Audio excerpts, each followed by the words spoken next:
Vamos a trabajar ahora ya el primer ejemplo de prueba de hipótesis para una media. Entonces aquí sí ya vamos a seguir todos los pasos para hacer la prueba de hipótesis. Entonces vamos a comenzar ahorita con una población. El primer ejemplo que vamos a trabajar es cuando suponemos o conocemos que la distribución de la variable de la cual vamos a calcular la media es normal y que tenemos varianza conocida, lo que es equivalente a desviación estándar conocida. En este caso serían varianza o desviación estándar de la población.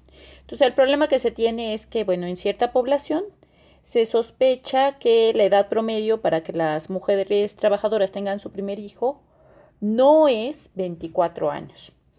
Entonces, de alguna forma, por ejemplo, se tendría que tomar decisiones, ya que esto podría generar un gasto de maternidad importante en este sector de la población.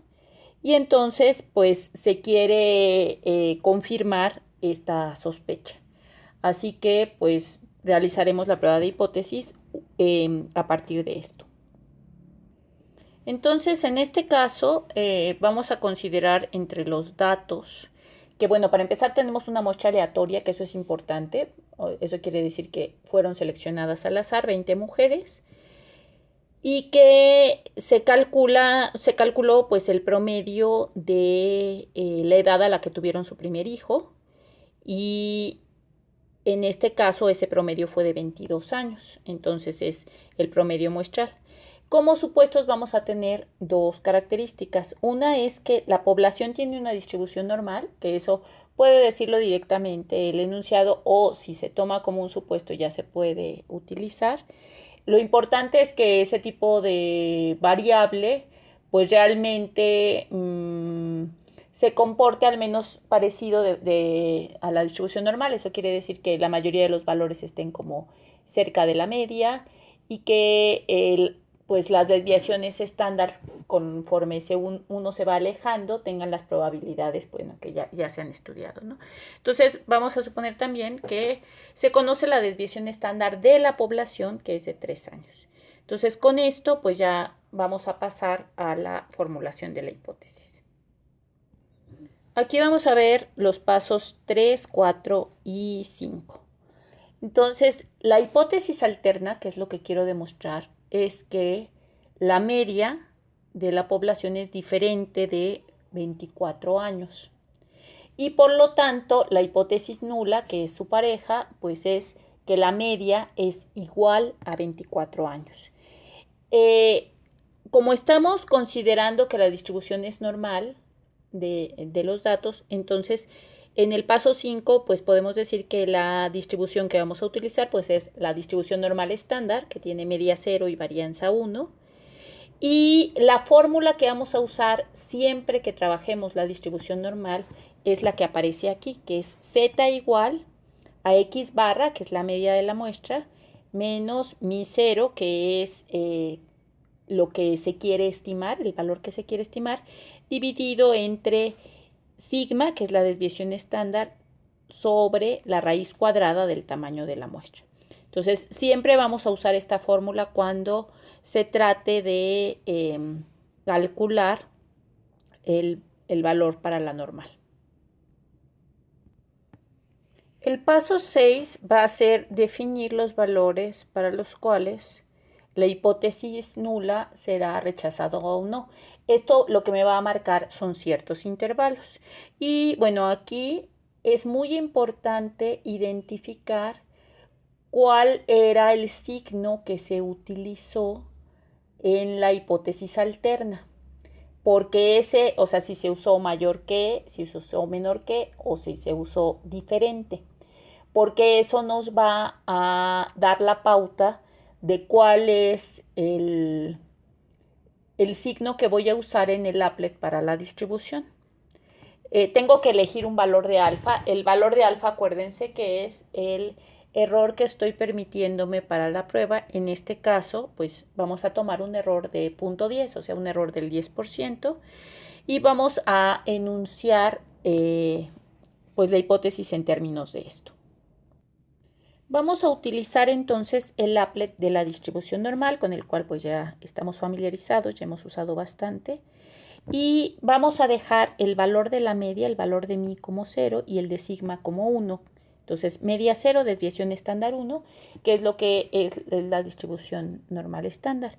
Ahora, aquí en la parte de en medio vamos a tomar cuando la hipótesis alterna sea diferente, vamos a tomar 2p.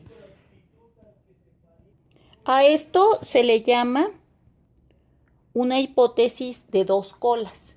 Cuando tengamos el signo diferente en la hipótesis alterna, entonces vamos a usar 2p y se le llama de dos colas justamente porque pues se utiliza el valor y aparecen dos intervalos definidos. Entonces, en este caso, como alfa vale 0.10, lo ponemos en la parte rosa o roja. Y entonces esto me da de forma automática un valor de x que es el azul. Y entonces los intervalos de rechazo son los que aparecen iluminados. En este caso sería de 0 a menos 1.64485 y el otro va a ser de 0 a de 1.64485 a 0.10. Entonces, con eso estoy definiendo cuáles son los intervalos de rechazo. Si cae en cualquiera de los extremos, voy a rechazarlo. Si cae en la parte de en medio, que es la parte blanca, entonces no voy a rechazar la hipótesis nula. Acuérdense que nada más es rechazo o no rechazo. Aquí no hay aceptación, ¿no? Nada más rechazo o no rechazo. Y bueno, aunque todavía no hacemos pruebas de hipótesis de otro tipo, si la prueba de hipótesis alterna fuera mayor que, ese es el signo que voy a tomar en la parte de en medio y entonces el intervalo de rechazo va a quedar a la derecha. Y si la prueba de hipótesis fuera, si la hipótesis alterna dijera menor que, entonces tomo ese símbolo en medio, me va a quedar nada más un solo intervalo que va a estar a la izquierda. Y a esas pruebas se les llama de una cola porque quiere decir que nada más hay un intervalo de rechazo o no rechazo que está en uno de los extremos. Cuando es de dos colas es cuando es diferente la hipótesis nula y cuando aparecen precisamente dos intervalos marcados.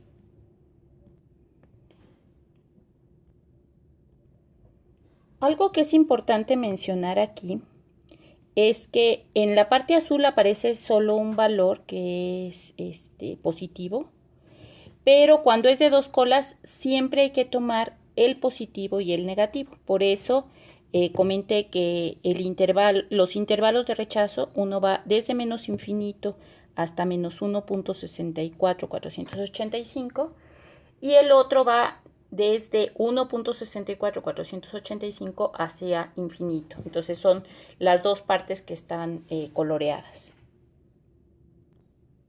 Ok, aquí está el paso 7. Entonces lo que tenemos que ver ahora es, primero hay que hacer la operación. Entonces se sustituyen cada uno de los valores. Primero la medida de la muestra, que es 22, menos 24, que es el valor que se está tomando como referencia en la hipótesis, dividido entre el resultado de la desviación estándar sobre la raíz cuadrada del tamaño de la muestra, que en este caso es 3 entre raíz de 20. Al hacer esa operación da aproximadamente 0.6708 y entonces al hacer ya la resta dividida entre pues la desviación entre el tamaño de la muestra, esto da menos 2.9814. Aquí tomar en cuenta los signos es súper importante. Y en este caso, aquí, bueno, ya se puede ver cuáles eran, dónde estaba marcado lo que era el intervalo de rechazo o de no rechazo. Entonces puse en azul específicamente el negativo y el positivo de el 1.64485 y en este caso puse en rojo el valor que me acaba de dar de la operación, que es menos 2.9814. Entonces ese valor, como se puede ver, pues cae en la parte que está iluminada. Entonces quiere decir que se rechaza. Entonces se rechaza la hipótesis nula. Y a la hora que se rechaza la hipótesis nula, entonces pues vamos a ver cuál es la conclusión. Aquí hay una aclaración que es importante. Lo que se rechaza o no se rechaza es la hipótesis nula, que no es la que se quiere probar. Entonces, las conclusiones se van a dar de acuerdo a lo que pasó con lo que fue la hipótesis nula. Entonces, ahora sí podemos llegar al paso 8, que es que al rechazar la hipótesis nula, se concluye que se confirma la hipótesis alterna. Pero aquí hay que considerar algo que es muy, muy, muy importante, que es, como es una prueba de hipótesis estadística, teníamos cierto margen de error, que es el 10%. Entonces, nuestra conclusión, tenemos que decir que tiene un margen de error. Entonces, con un 10% de error podemos confirmar que lo que habíamos supuesto era real, que es que la edad promedio de las mujeres trabajadoras de esa población tienen su primer hijo en una edad diferente a los 24. Entonces, muy importante no olvidar que las afirmaciones en estadística inferencial no son afirmaciones absolutas, sino que siempre están considerando un margen de error. Ahora vamos a calcular el valor de P, que es el que nos dice, pues, qué tan exacta es la prueba. Para calcular el valor de P en el applet, usando la parte de en medio de la misma manera que se usó para el paso 6, que fue para identificar los intervalos de confianza, ahora en la parte azul voy a escribir el valor que corresponde a lo que me dio el resultado del paso 7.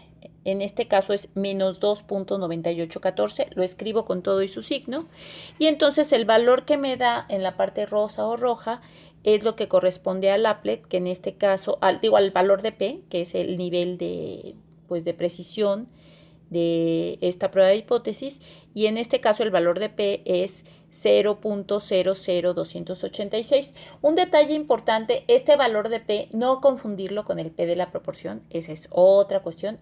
El valor de P dentro de una prueba de hipótesis en general, lo que me está diciendo entonces es qué tan precisa es. Entre más cercano es este valor a 0, pues quiere decir que la prueba de hipótesis es mucho más precisa. Entonces, con esto estaríamos terminando pues esta prueba de hipótesis, que es para cuando tenemos distribución normal y varianza conocida.